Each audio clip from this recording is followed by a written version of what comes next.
Class 12th math में case studies के क्वेश्चनों को इंक्लूड किया गया है। 2021 में जो बोर्ड्स के एग्जाम आपके होंगे उसमें मैथ से पेपर में आपको 2 क्वेश्चंस मिलेंगे केस स्टडी बेस्ड। तो ये थोड़े से नए क्वेश्चन हैं जो पहली बार सीबीएसई बोर्ड ने सिलेबस में इंक्लूड करे हैं। किस तरह से इन क्वेश्चनों को आपको कवर करना है और कैसे कैसे केस यहां पर आपको मिल सकते हैं, तो इसके लिए मैं ले आया हूं आपके लिए एक लेक्चर, जिन लेक्चर्स में हम केस स्टडीज के क्वेश्चनों को कवर करेंगे। और आज यहां पर इस लेक्चर में हम करने जा रहे हैं केस स्टडीज, जिसमें हम आज सीरीज 1 कवर करेंगे। हर एक सीरीज में मैंने 2 क्वेश्चनों को इंक्लूड करा है क्योंकि बोर्ड में भी आपको केस स्टडी के 2 ही क्वेश्चन मिलेंगे। तो हर सीरीज में हम केवल 2 क्वेश्चन ही कवर करेंगे पूरी डिटेल और पूरे सॉल्यूशंस के साथ। तो स्टार्ट करते हैं आज का लेक्चर। जय हिंद बच्चों, वेलकम है फिर से आपका एक बार मेरे इस यूट्यूब चैनल पर।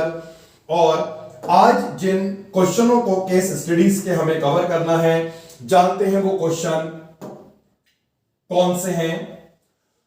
2 क्वेश्चंस आपको मिलेंगे, question number 17 and question number 18। यही 2 क्वेश्चन होंगे जो केस बेस्ड क्वेश्चन होंगे। हर एक क्वेश्चन में आपको 5 सब पार्ट्स दिए होंगे, लेकिन आपको केवल उसमें 4 पार्ट्स को ही कवर करना है। लेकिन क्योंकि यहां पर हम प्रैक्टिस कर रहे हैं तो मैं सॉल्यूशंस आपको 5 सब पार्ट्स के ही कराऊंगा, लेकिन बोर्ड में आपको केवल 4 सब पार्ट्स ही कवर करने हैं। तो जान लेते हैं आज का जो फर्स्ट केस बेस्ड क्वेश्चन है वो क्या है। Question number 17, to conserve water for emergency needs in a village, the gram panchayat decides to construct an open tank with a square base from a sheet of metal which has been donated by a company from the account of social welfare account. The area of metal sheet donated is to be leased and water to be stored is 4000 metre cube. इस पूरे question में जहां पे हमें ध्यान देना है वो क्या है, देखिए जो मेटल शीट यहां पर हमें गिवन है इसका स्क्वायर बेस होगा। स्क्वायर बेस का मतलब है लेंथ और विड्थ यहां पर दोनों इक्वल होंगी। फिर हमें ये गिवन है area of metal sheet donated is to be least. जो मेटल शीट है इस मेटल शीट का एरिया लीस्ट होगा, कम से कम होगा, मतलब मिनिमम होगा।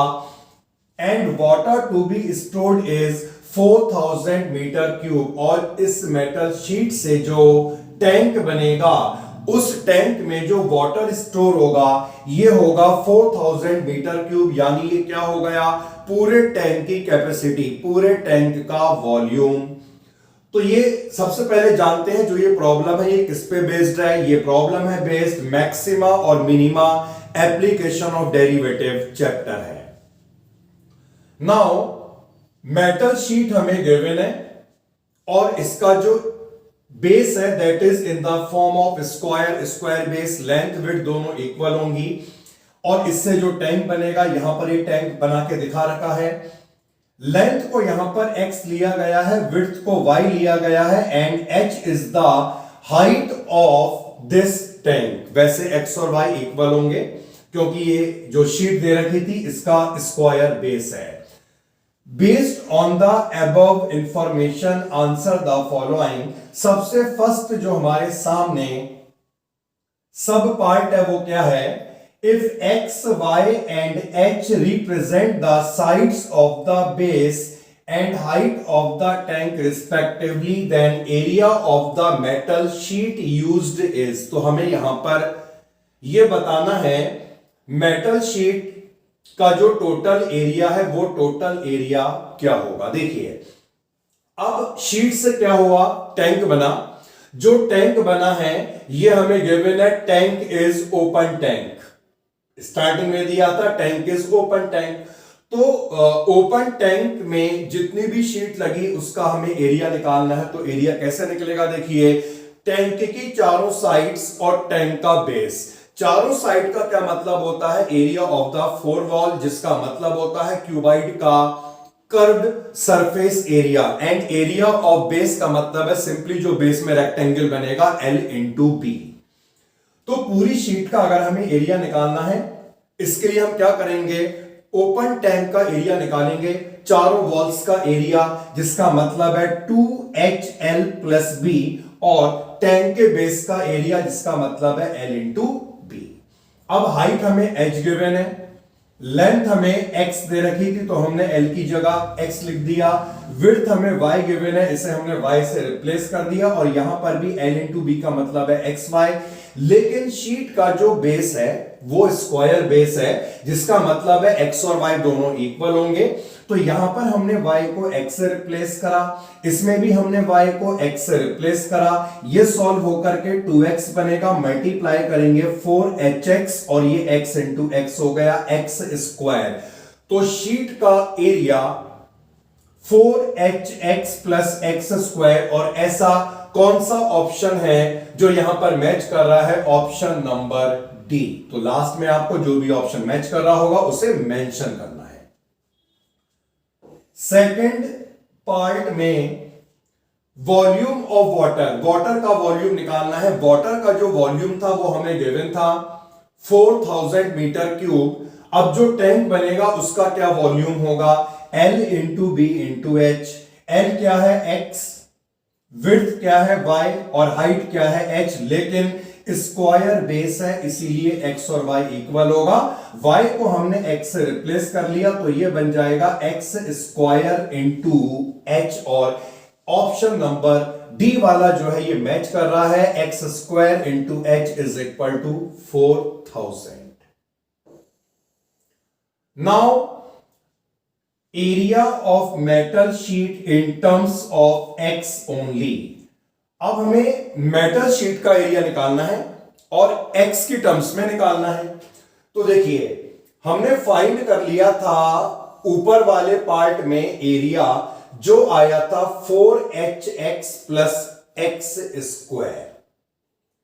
अब बेटा इससे ऊपर वाले पार्ट में हमने यहां पे रिलेशन को निकाला था h into X square is equal to 4000, क्योंकि हमें यहां पर करना क्या है, जो मेटल शीट का एरिया निकालना है वो केवल x की टर्म्स में निकालना है।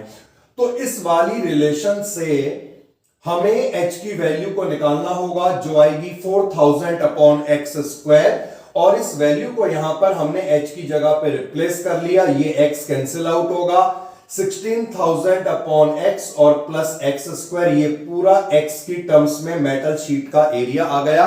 एंड ऑप्शन जो इससे मैच कर रहा है दैट इज डी ऑप्शन। अब फोर्थ वाला पार्ट क्या कह रहे हैं, देखिए area of metal sheet used is least. जो मेटल शीट यहां पे यूज की गई है उसका एरिया कम से कम होगा when side of the base is, तो उस कंडीशन में हमें बताना है बेस का डायमेंशन क्या होगा। हमारे पास एरिया जो है ये आ चुका है x की टर्म्स में, और मैक्सिमा या मिनिमा, क्योंकि यहां पर हमें बताना है कम से कम, तो मैक्सिमम के लिए या मिनिमम के लिए एरिया का डेरिवेटिव निकलेगा। तो हमने यहां पे फाइंड करा dA upon dx, 16000 constant, 1 upon x का derivative minus 1 upon x square, और x स्क्वायर का डेरिवेटिव 2x, जिसे सॉल्व करके हमें ये रिलेशन मिल गई। नाउ लीस्ट का मतलब है मिनिमम, और मैक्सिमम या मिनिमम दोनों की कंडीशन होती है, दोनों के लिए डेरिवेटिव 0 होगा। अगर हमें एरिया को मैक्सिमम प्रूफ करना होता तब भी dA बाई dx 0 होता। फिलहाल यहां पर हमें प्रूफ करना है area of sheet is minimum, तो इस कंडीशन में भी dA अपॉन dx 0 होगा। ये डेरिवेटिव हम निकाल चुके थे, इसे हमने 0 के इक्वल पुट करा, 2x यहां पे आ जाएगा, माइनस का 2x, और ये 2 से हमने 16000 को कैंसिल करा तो x क्यूब मिलेगा 8000, यानी x आ गया 20। तो ये x की वैल्यू आई है, और कैसे मालूम पड़ेगा, इसी x पर एरिया लीस्ट है, इसी x पर एरिया मिनिमम है। और मैक्सिमम मिनिमम चेक करने के लिए क्या करते थे, सेकंड डेरिवेटिव को निकाला करते थे। तो यहां से हम फाइंड करेंगे सेकंड डेरिवेटिव, ये हमने निकाला था यहां पर फर्स्ट डेरिवेटिव, अब इसी के आगे निकलेगा सेकंड डेरिवेटिव। माइनस 16,000 कांस्टेंट हो गया, 1/x² का डेरिवेटिव निकलेगा जो होता है -2/x³ और इस 2x का डेरिवेटिव हो गया 2। तो ये सेकंड डेरिवेटिव सॉल्व करके हमें इतना मिला। जिस वैल्यू को चेक करना होगा उस वैल्यू को हम सेकंड डेरिवेटिव में रिप्लेस करते हैं। तो यहां पर जो सेकंड डेरिवेटिव निकला इसमें हमने रिप्लेस कर लिया x को 20, और जब हम x को 20 से रिप्लेस करेंगे, सॉल्व करेंगे, नीचे 20 का क्यूब होगा। बस हमें केवल ये देखना है यहां पर पॉजिटिव आएगा या नेगेटिव आएगा। अगर पॉजिटिव आता है तो इसका मतलब है उस पॉइंट पर मिनिमम होगा, और नेगेटिव आता है तो इसका मतलब है उस पॉइंट पर मैक्सिमम होगा। क्योंकि सेकंड डेरिवेटिव 20 पर पॉजिटिव आ रहा है, 6 आ रहा है जो ग्रेटर देन 0 है, तो इसका क्या मतलब है, एरिया मिनिमम होगा if side of the base is 20, if x is 20। और कौन सा ऑप्शन यहां पर मैच कर रहा है, ऑप्शन नंबर बी, क्योंकि इसमें दिया था साइड इज 20। नाउ अब हमसे पूछा गया लास्ट वाले पार्ट में least area of metal sheet used is, कम से कम जो मेटल शीट का एरिया है वो कितना है, ये हमें फाइंड करना है। एरिया के लिए इक्वेशन ऑलरेडी हमारे पास बनी हुई है, देखिए ये रही एरिया के लिए इक्वेशन। शीट का area in terms of x ये है, और हमें एक्स मिल चुका है 20, यानी हम इस रिलेशन में, इस इक्वेशन में x को 20 से अगर रिप्लेस कर देंगे तो हमें a मिल जाएगा, और a यहां पर क्या डिनोट कर रहा है, एरिया ऑफ द शीट। क्योंकि हमने x निकाला था 20 जब शीट का एरिया मिनिमम था, लीस्ट था, तो लीस्ट एरिया ऑफ शीट के लिए x को यहां पर 20 से रिप्लेस कर देना है। सॉल्व करके हमें मिलेगा 1200 metre square, and option number A is the correct option. तो ये हमने एक केस स्टडी को कवर कर लिया। 2 केस स्टडीज आपको मिलेंगी, फिर से मैं आपको बता दूं, क्वेश्चन नंबर 17 और क्वेश्चन नंबर 18, यही 2 क्वेश्चन होंगे केस स्टडी के। हर एक केस स्टडी में आपके पास 5 सब पार्ट्स होंगे, लेकिन उसमें से आपको केवल 4 सब पार्ट्स ही कवर करने हैं, क्योंकि यहां पे हम प्रैक्टिस कर रहे हैं तो हम सारे पार्ट्स कवर करेंगे। नाउ जो आज की सेकंड केस स्टडी है वो क्या है, अच्छी तरह पहले हमें क्वेश्चन को पढ़ लेना है। In the times of covid testing is very important. On testing the probability that a person is diagnosed correctly when a person is actually suffering from COVID-19 is 0.99। इसका क्या मतलब हुआ, यहां पर ये हमें प्रोबेबिलिटी गिवन है, यानी पर्सन अगर कोविड से सफर होगा, यानी उसको अगर कोविड-19 है, तो 0.99 प्रोबेबिलिटी है कि वो डायग्नोज करेक्टली करा जाएगा, यानी वो करेक्टली डायग्नोज्ड होगा। इस बात की प्रोबेबिलिटी 0.99 है जब उसको एक्चुअली में कोविड है। The probability that doctor diagnosed incorrectly that a person is suffering from covid is 0.001। तो इसका ये मतलब हुआ जो डॉक्टर है वो अगर वो इनकरेक्टली डायग्नोज करेगा, इस बात की प्रोबेबिलिटी 0.001 है। इनकरेक्टली डायग्नोज करेगा का मतलब ये हुआ कि उसे कोविड नहीं होगा, फिर भी उसकी रिपोर्ट पॉजिटिव आ जाएगी। Now we are given in a certain city it was deducted that there is 0.001 chance that a person suffer from COVID-19। अब यहां पर इस बात की हमें प्रोबेबिलिटी दे रखी है पर्सन सफर फ्रॉम कोविड-19, यानी कि एक सर्टेन सिटी में किसी पर्सन को कोविड-19 होगा, उसकी प्रोबेबिलिटी 0.001 है। तो कोविड-19 होने की प्रोबेबिलिटी एक सिटी में 0.001 है। और इस इंफॉर्मेशन के बेसिस पर हमें यहां पर अब कुछ आंसर्स देने होंगे। सबसे फर्स्ट पार्ट को पढ़ते हैं। If the population of city is 2 lakh, how many persons are expected to suffer from कोविड-19? अगर सिटी का पॉपुलेशन 2 लाख है तो हमें बताना है कितने पर्सन कोविड-19 से सफर होंगे। तो इसके लिए देखिए बहुत सिंपल सा ये हो गया, 0.001 are expected to suffer from कोविड-19। यह हमें दिया था इन अ सर्टेन सिटी कोविड-19 से जो पर्सन सफर होंगे उनकी प्रोबेबिलिटी 0.001 है।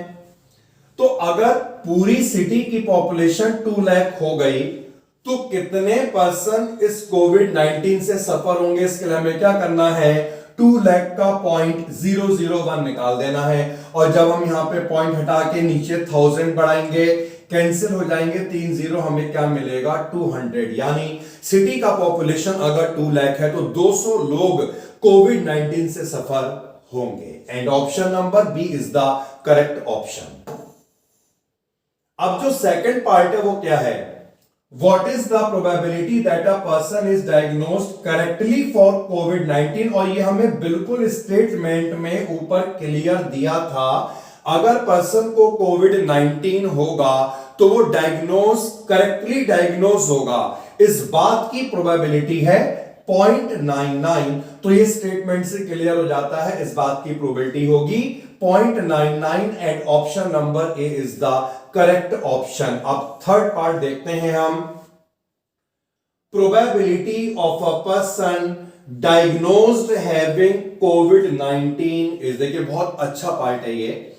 हम इसमें क्या फाइंड करना है, हमें प्रोबेबिलिटी फाइंड करनी है पर्सन डायग्नोज्ड हैविंग कोविड-19, यानी कि पर्सन में कोविड-19 डायग्नोज हुआ, इस बात की प्रोबेबिलिटी हमें निकालनी होगी। देखिए इसको हम अच्छी तरह समझ रहे हैं।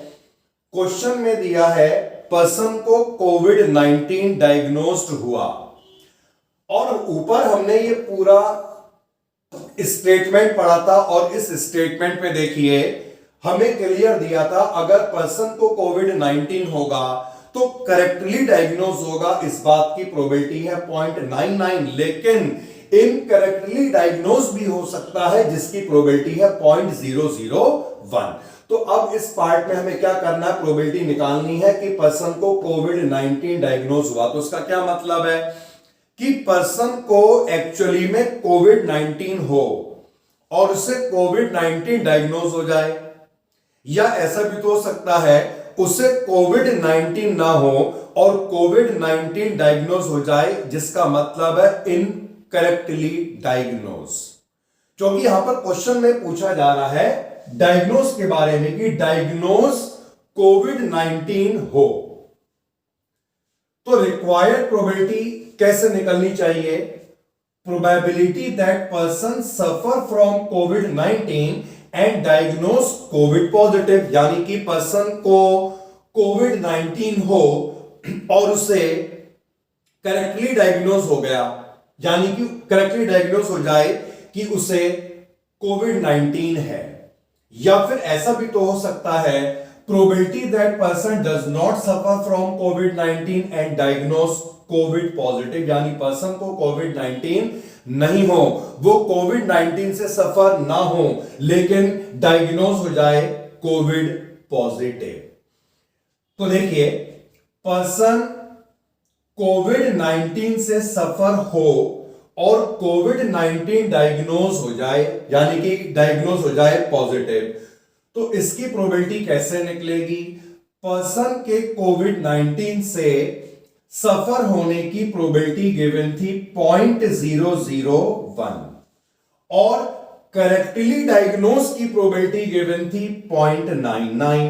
तो पहला वाला जो केस हमने बनाया इसकी प्रोबेबिलिटी क्या हो गई 0.001 इंटू 0.99। अब जो दूसरा केस हमने बनाया वो समझिए, person does not suffer from covid, person कोविड-19 से सफर ना हो।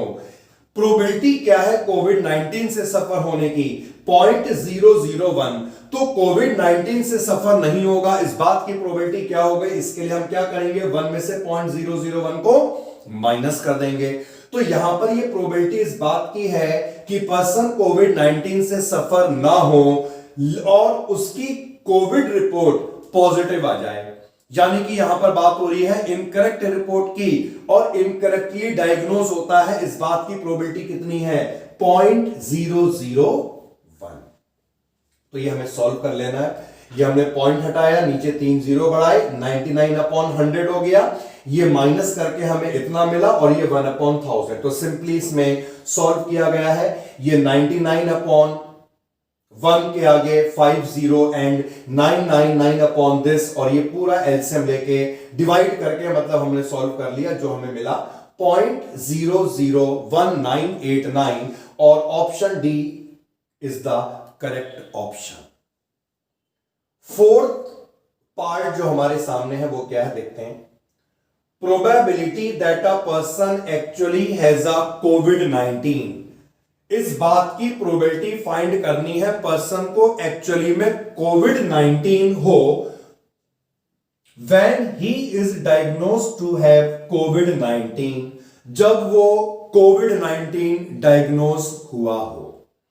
यानी इस बात की प्रोबेबिलिटी निकालनी है कि पर्सन को एक्चुअली में कोविड-19 हो जब वो कोविड-19 डायग्नोज किया गया हो पॉजिटिव, जब वो कोविड-19 डायग्नोज किया गया हो पॉजिटिव। तो यहां पर जो ये केस बन रहा है, इस केस को निकालने के लिए हम एक थ्योरम का यूज करते हैं और ये है बाइस थ्योरम। तो बाइस थ्योरम से इस केस को, इस पार्ट को सॉल्व करा जाएगा और इसके लिए हमें यहां पर दो इवेंट को एज्यूम करना होगा। ये कहलाते हैं elementary event, E1 and E2। E1 से हम उस इवेंट को डिनोट कर लेंगे जिस प्रोबेबिलिटी को हमें फाइंड करना है, और हमें प्रोबेबिलिटी किस बात की फाइंड करनी है, पर्सन एक्चुअली हैज कोविड-19। तो E1 से हमने डिनोट कर लिया event that person actually has कोविड-19, और E2 उसका कॉम्प्लीमेंट होगा, यानी इस बात का इवेंट होगा person actually does not has covid, he does not suffer from कोविड-19। अब इसमें एक इवेंट ए को हमें डिनोट करना होता है, और इवेंट ए इवेंट क्या है, ये वाला इवेंट होना चाहिए when he is diagnosed to have कोविड-19। तो ए से हमने डिनोट कर लिया इस बात का इवेंट कि पर्सन को कोविड-19 डायग्नोज हुआ हो, event that person diagnose have कोविड-19, यानी ये डायग्नोज किया गया है कि पर्सन को कोविड-19 था या है। तो हमें प्रोबेबिलिटी E1 की निकालनी है इफ इवेंट ए अकर, और इसके लिए हम बाइस थ्योरम का यूज करेंगे जिसका फॉर्मूला होता है probability of event E1 if A occur is equal to probability of E1 multiplied by probability of A if E1 occur divided by probability of E1 into probability of A if E1 occur plus probability of E2 into probability of A if E2 occur। अब हमें सारी values को निकाल के यहां पे लगा देना है। तो प्रोबेबिलिटी ऑफ E1 क्या होगी, E1 इवेंट क्या था, पर्सन को एक्चुअली में कोविड हो, कोविड होने की प्रोबेबिलिटी कितनी थी 0.001। प्रोबेबिलिटी ऑफ E2 क्या होगा, पर्सन को कोविड ना हो, तो कोविड के ना होने की प्रोबेबिलिटी कैसे निकलेगी, 1 में से 0.001 को माइनस कर देंगे, 0.999 आ जाएगा। अब probability of A bye E1, इसे हम कैसे रीड करेंगे, देखिए ए क्या डिनोट कर रहा था, इस बात का इवेंट की पर्सन कोविड-19 डायग्नोज किया गया हो इफ E1 अकर। अब यहां पे E1 का क्या मतलब है, जब पर्सन को एक्चुअली में कोविड-19 था, मतलब हमें यहां पर इस बात की प्रोबेबिलिटी निकालनी है कि पर्सन को कोविड-19 डायग्नोज हुआ जब एक्चुअली में उसे कोविड था। तो इसका ये मतलब है 0.99 क्यों आया? क्योंकि ये हमें गिवन था। इस बात की प्रोबेबिलिटी कि पर्सन को अगर कोविड होगा और वो पॉजिटिव आएगा, इस बात की प्रोबेबिलिटी थी 0.99। Probability of A if E2 अकर का क्या मतलब होगा? ए का मतलब है कि वो कोविड-19 डायग्नोज हुआ हो जबकि उसे कोविड-19 नहीं है, तो इसका मतलब हुआ इनकरेक्ट रिपोर्ट। तो इनकरेक्टली डायग्नोज की प्रोबेबिलिटी हमें गिवन थी 0.001। सारी इंफॉर्मेशन को हमने निकाला है, इन सारी इंफॉर्मेशन को हम यहां पे लगाएंगे probability of E1 A if E1 का डिनोमिनेटर में, और सिंपली हमें सॉल्व कर लेना है। डेसिमल को हटाकर यहां पर हम फ्रैक्शन में लाए और ये हमने पूरा एलसीएम निकाल के सॉल्व करा। आप इस तक देख लीजिएगा। तो यहां पर हमें आंसर मिला 990 अपॉन 1989, रिड्यूस करा, final answer is 110 upon 221 and option number A is the correct option. Fifth part, probability that error occurred in diagnosing the कोविड-19। ये बिल्कुल स्टेटमेंट से क्लियर है। कोविड-19 को डायग्नोज करने में जो एरर होता है वो एरर कितना होता है? एरर का यहां पर मतलब है इनकरेक्टली डायग्नोज होना, और इस बात की हमें प्रोबेबिलिटी गिवन थी कि इनकरेक्टली डायग्नोज होता है। ये प्रोबेबिलिटी है 0.001। Option number D is the correct option. तो आज के इस लेक्चर में हमने केस स्टडीज के 2 क्वेश्चनों को कवर करा, और ये आज के लेक्चर में केस स्टडीज की सीरीज नंबर 1 कवर हो गई है। सीरीज नंबर 2 में आपसे मिलेंगे 2 और क्वेश्चनों के साथ। ओके बाय, टेक केयर, जय हिंद।